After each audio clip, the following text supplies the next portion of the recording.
আজকে আমাদের কাছে রয়েছে একটি ক্যানন G2010 প্রিন্টার। আমরা একটি জেরক্স করে দেখে নেব প্রিন্টারটার কী প্রবলেম রয়েছে।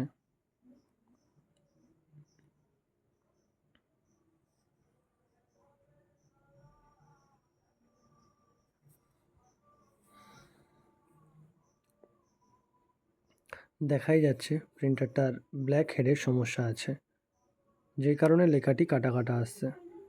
আর আমাদেরকে কাস্টমাররা বলেও দিয়েছেন যে ওনার প্রিন্টারে ডুপ্লিকেট কালি ভরা আছে, অনলাইন প্রোডাক্ট ইউজ করেছেন।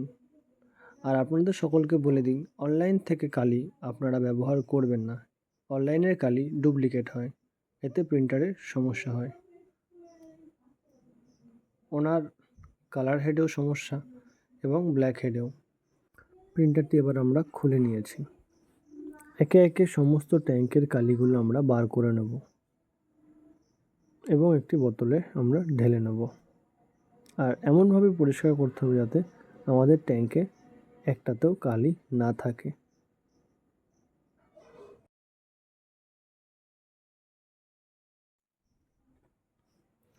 এবার আমরা 4টে কালি নিয়ে নিয়েছি, একে একে প্রত্যেকটি ট্যাঙ্কে ঢেলে দেব।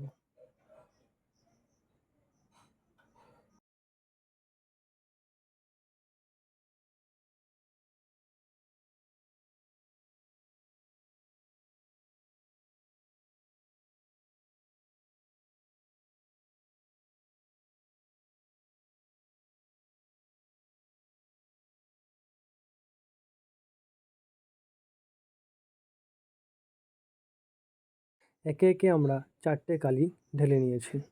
এবার আমাদের ব্ল্যাক হেডটি চেঞ্জ করতে হবে, যেহেতু কাস্টমারের ব্ল্যাক হেডে পুরোপুরি জ্যাম। আর কালার হেডটা আমরা ওয়াশ করে নিয়েছি।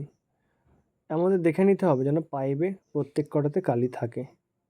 কালি নেবে গেলে সেক্ষেত্রে প্রিন্ট হবে না। এবার আমরা জেরক্স দিয়ে দেখে নেব।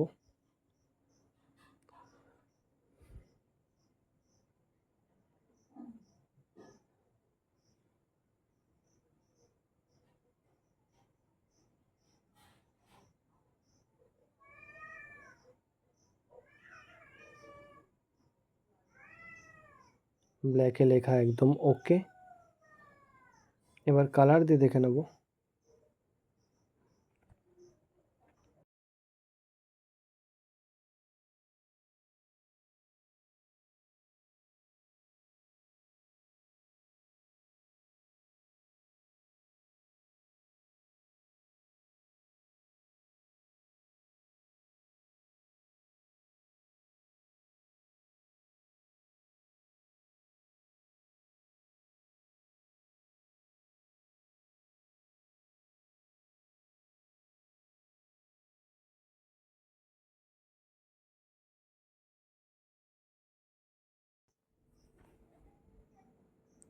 কালারেও একদম ওকে।